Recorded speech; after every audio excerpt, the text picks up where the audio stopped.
माजी खासदार विनायक राऊत यांच्या कुटुंबियांसह संबंधित भोंदूबाबा विरोधात तात्काळ कडक कायदेशीर कारवाई करण्यात यावी या मागणीसाठी शिंदे शिवसेना महिला यांच्या वतीने कुडाळ पोलीस ठाण्यात निवेदन सादर करण्यात आले। यानंतर महिला पदाधिकाऱ्यांनी पोलीस कार्यालयासमोर निदर्शने करत घोषणाबाजी करून निषेध व्यक्त केला।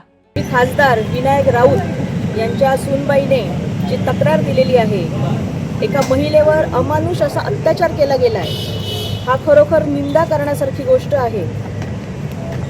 विनायक राऊत हे खूप मोठे वल्गना करत असतात। प्रत्येक वेळी कुठच्या ना कुठच्या विषयांवर त्यांच्या मोठ्या बाता असतात। गणपती उत्सवामध्ये मोठं आध्यात्मिक आपण कोणतरी गुरु असल्याचं भासवतात, पण घरात इतक्या घाणेरडा आणि नीच प्रकार करतायत। या प्रकाराचा आम्ही शिवसेनेच्या वतीने जाहीर निषेध करत आहोत। कुठच्याही महिलेला असा त्रास होऊ नये अशा मानसिकतेतून आम्ही सगळेजण एकत्र आलो। गिरीजा राऊत यांना जो मानसिक त्रास सहन करावा लागलाय, शारीरिक त्रास सहन करावा लागलाय, खरोखर अतिशय घाणेरड्या प्रकारचे अशा यातना त्या मुलीला दिलेल्या गेल्या आहेत आणि त्याचा आम्ही या ठिकाणी जाहीर निषेध करतो। या मुलाला आणि या विनायक राऊतांना त्यांच्या संपूर्ण कुटुंबाची साथ होती, विनायक राऊतांची सुद्धा साथ होती, म्हणून त्यांनी एवढं करण्याचं धाडस केलं। त्यामुळे आपला जिल्हा सुद्धा बदनाम करून घेतला आहे। जिल्ह्यातील सुद्धा काही मंडळींचा त्याच्यात सहभाग आहे।